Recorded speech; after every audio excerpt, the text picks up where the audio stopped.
नमस्ते दोस्तों, स्वागत है आपका दीपक ऑटो सेंटर के एक नई वीडियो में। दोस्तों ये हीरो की ग्लैमर है और इसका ये मैं स्टार्ट करके बता रहा हूँ आपको। इसका हेड से आवाज़ आ रहा है, देख रहे हैं आप। इसका इंजन से आवाज़ आ रहा है, हेड से आ रहा है या क्रैक का है या किसी का ये हेड करना है, ये पता करना है कि क्या चीज़ का आवाज़ है। तो मैं ये देख रहा हूँ कि इसका हेड से आवाज़ आ रहा है, ये ऊपर से आवाज़ आ रही है, इंजन से आवाज़ आ रही है। मेरे ख्याल से इसका रॉकर का बैरिंग टूटा होगा या केम साथ का बैरिंग टूटा होगा। देखिए कितना आवाज़ आ रहा है,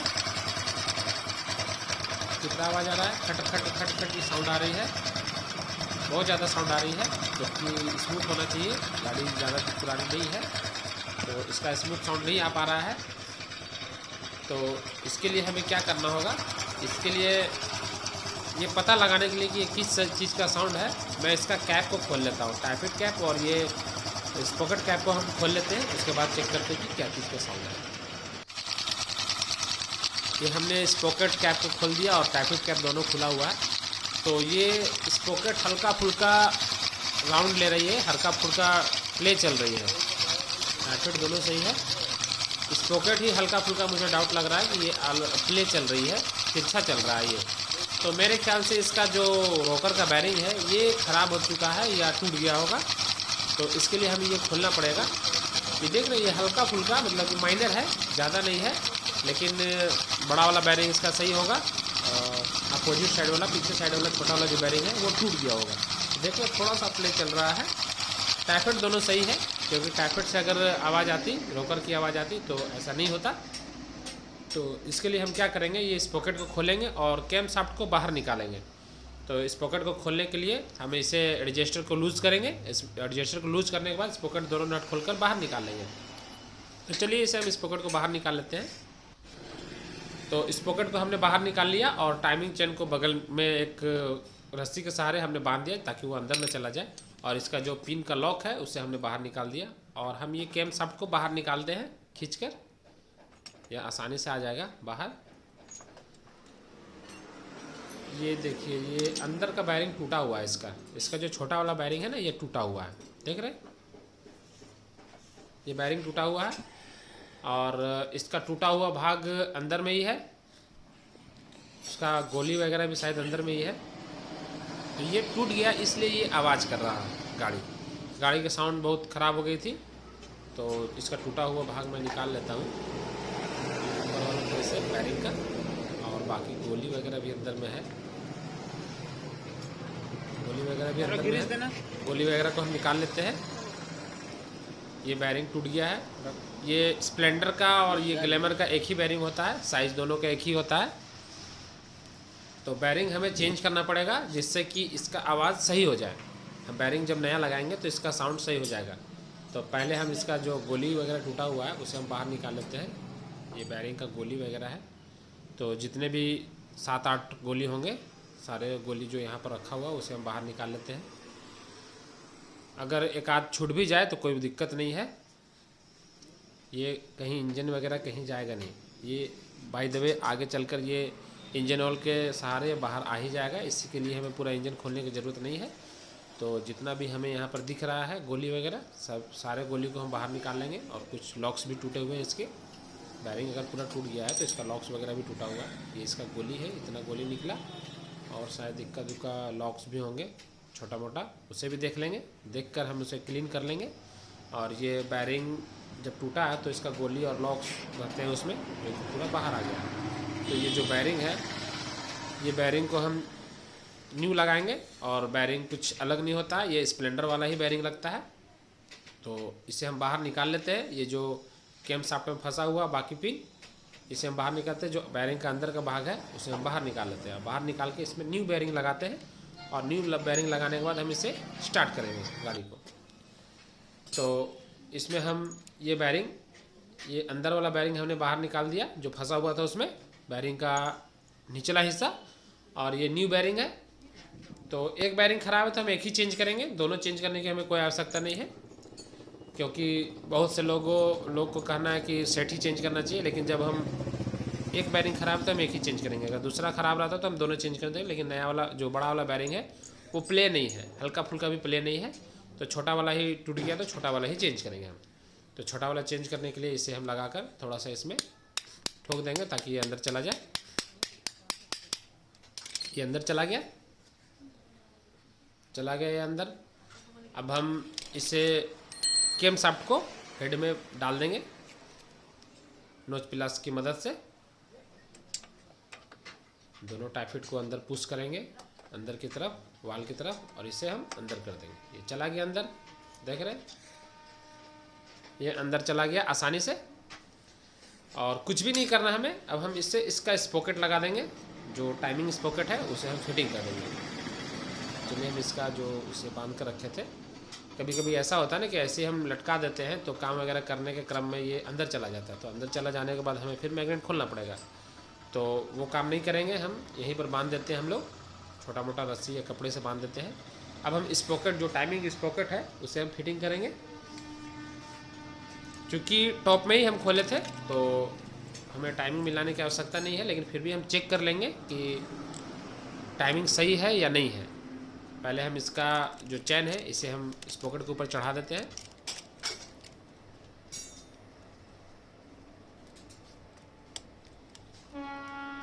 ये चढ़ नहीं रहा, मेरे ख्याल से इसका जो एडजस्टर है ये खुल गया है। तो जो टाइमिंग चेन गाइड है वो अंदर की ओर चला आया है, देख लेते हैं पहले इसे हम चढ़ाकर। अगर ये चढ़ जाता तो अच्छी बात है, नहीं तो हमें टाइमिंग का जो एडजस्टर है उसे हमें खोलना पड़ेगा। ये चढ़ नहीं रहा है, फंसा हुआ है। तो चलिए हम टाइमिंग एडजस्टर को लूज़ कर लेते हैं। ये प्लेट हम भूल गए थे, रॉकर पिन का प्लेट जो बाहर में था, जो हमने खोले थे उसे हम भूल गए थे लगाने के लिए। इसे हम लगा लेते हैं। ये रॉकर का पिन बाहर ना है इसलिए ये दिया हुआ रहता है।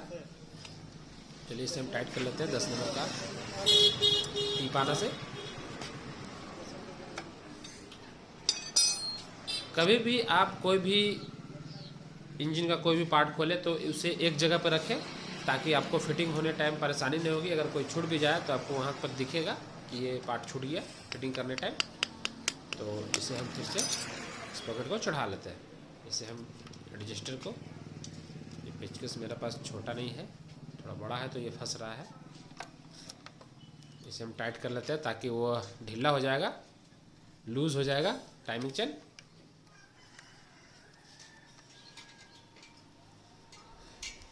ये स्क्रू ड्राइवर मेरे पास बड़ा है इसलिए ऐसा दिक्कत हो रहा। चलिए कोई बात नहीं, मैं इसका अंदर वाला पार्ट से लूज़ करके टाइट कर लेता हूँ।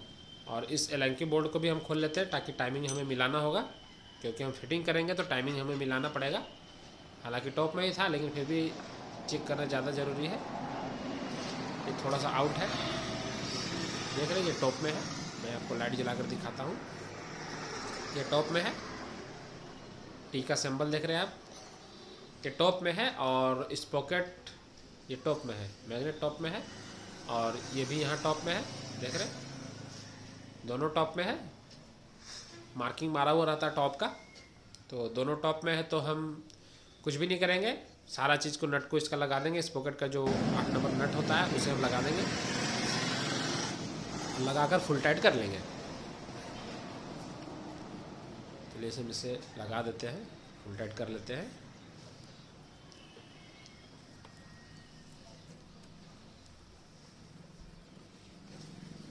नोच पिलास से स्पॉकेट को पकड़कर इसे फुल टाइट कर लेंगे।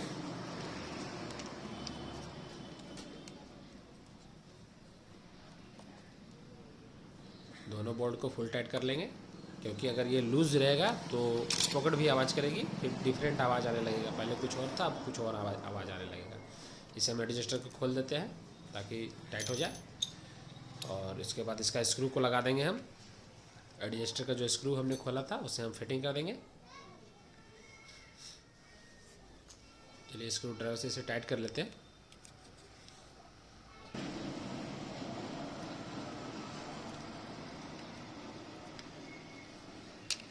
ये हो गया टाइट। अब हम क्या करेंगे, इसका दोनों टाई फिट को हम चेक कर लेंगे। हल्का फुल्का लूज़ होगा तो उसे हम एडजस्ट कर लेंगे, क्योंकि खुला हुआ है तो हमें एडजस्ट करना ज़्यादा ज़रूरी बनता है। तो दोनों टाई फिट को हम एडजस्ट कर लेते हैं।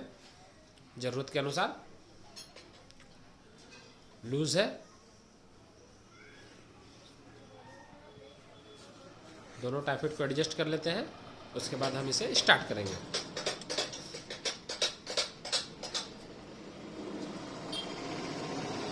थोड़ा टाइट है और साइलेंसर साइड वाला थोड़ा लूज़ है, इसे हम लूज़ कर लेते हैं। ये हो गया। और साइलेंसर साइड वाला भी चेक कर लेते हैं। ये लूज़ है, इसे हल्का हमें टाइट करना होगा। कार्बोरेटर साइड वाला थोड़ा टाइट था, इनलेट और आउटलेट। तो दोनों टाइफिट को एडजस्ट करने के बाद हम ऐसे ही गाड़ी को स्टार्ट करेंगे।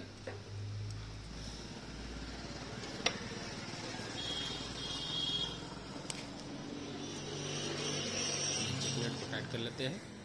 दोनों टाइफिट एडजस्ट हो गए हमारे।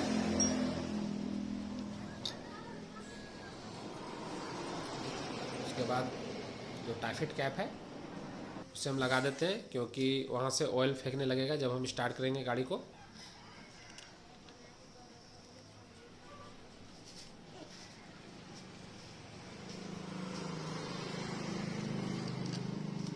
अगर उसका पैकिंग ख़राब है तो पैकिंग चेक कर ले, वो ज़्यादा अच्छा रहेगा, वरना ऑयल लीकेज करेगी तो दिक्कत होगी।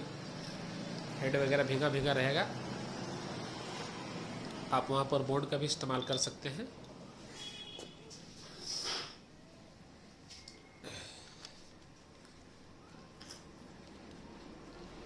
अगर पैकिंग सही है और आपको लग रहा है कि लीकेज है हल्का फुल्का, तो आप वहाँ पर रेसिस्टर बोर्ड का इस्तेमाल कर सकते हैं। चारों बोल्ट को टाइट कर लेते हैं।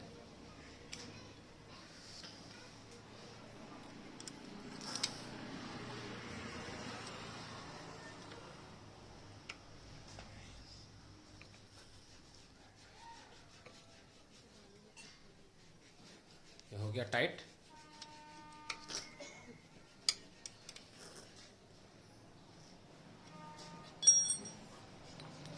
चारों बोल्ट टाइट हो गए हमारे।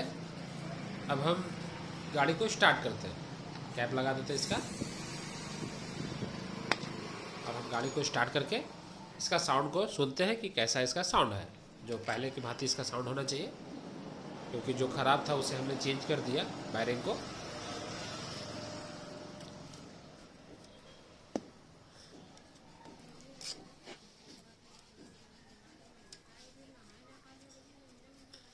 ये गाड़ी हमारे पास एक बार और आई थी, लेकिन हम थे नहीं दुकान में, हम थोड़ा बाहर गए हुए थे। तो ये गाड़ी उतने दिन से उन्होंने कहीं काम कराया नहीं, खड़ा रखा घर में, और उन्हें पता चला कि मैं आया हूँ तो आज ला कर दिए गाड़ी को। तो चलिए हम इसे स्टार्ट कर लेते हैं। इसका कंट्रोल को लगा लेते हैं, टाइमिंग कैप को लगाने के बाद इसे स्टार्ट करेंगे और इसका साउंड को देखते हैं क्या। स्टार्ट कर लेते हैं। कंप्रेसर चेक कर लेते हैं और इसका प्लग सही है, ऑयल वगैरह कुछ भी नहीं है, माइलेज भी सही दे रहा है इसका।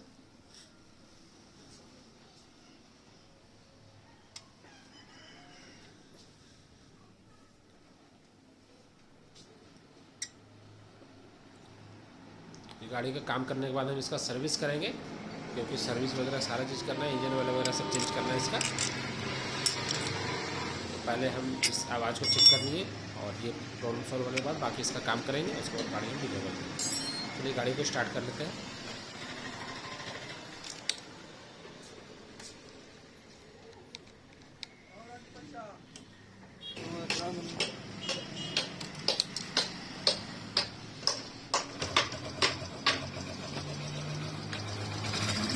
गाड़ी का साउंड, गाड़ी स्टार्ट हो गई, कुछ भी साउंड नहीं है। पहले मैंने आपको इसका साउंड सुनाया था, अभी इसका कोई भी साउंड नहीं है, इसमें कोई भी साउंड नहीं है। हल्का मैं इसे रेस कर लेता हूँ।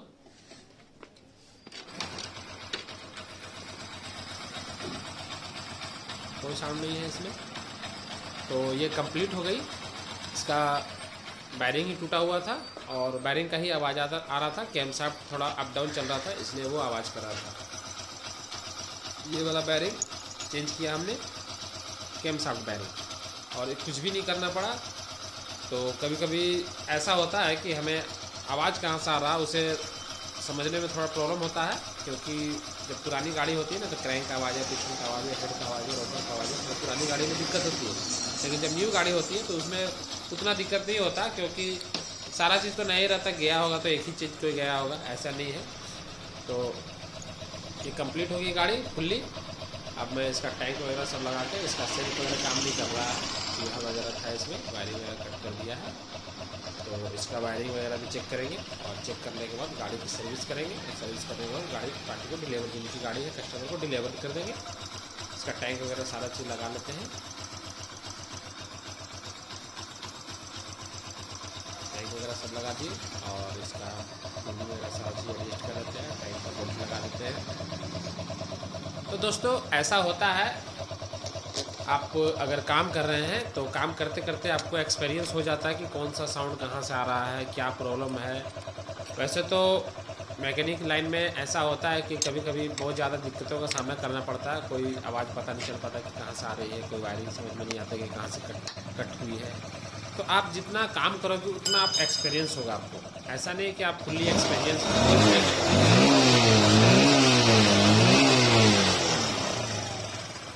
साउंड एकदम ठीक ठाक हो गया। तो आप जितना काम करोगे उतना आप एक्सपीरियंस बढ़ोगे, उतना आपको समझ में आएगा, और धीरे धीरे धीरे धीरे आप एक्सपीरियंस होते जाओगे।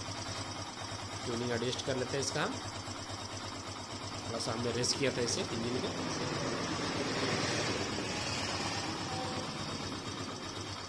और इसका ऑयल वगैरह भी चेंज करना है, टायर फिट वगैरह सारा चीज़ हम लोग एडजस्ट कर ही लिए हैं। टाइमिंग चेन वगैरह सब चीज़ सही था, सारा चीज़ चेक करना है इसे, क्योंकि ये लंबा लॉन्ग टूर पे ज़्यादा चलती है गाड़ी। तो ये बैरिंग हमने चेंज कर दिया, और कुछ भी नहीं करना है इसमें, बस इंजन ऑयल चेंज करेंगे, सर्विस वगैरह करके गाड़ी डिलीवर दे देंगे। तो ठीक है दोस्तों, मिलते हैं कुछ अपने अगले वीडियो में कुछ ऐसी बाइक के प्रॉब्लम से रिलेटेड के जानकारी के साथ। तब तक के लिए आज्ञा दीजिए, मिलते हैं नेक्स्ट वीडियो में। नमस्ते, धन्यवाद, जय हिंद।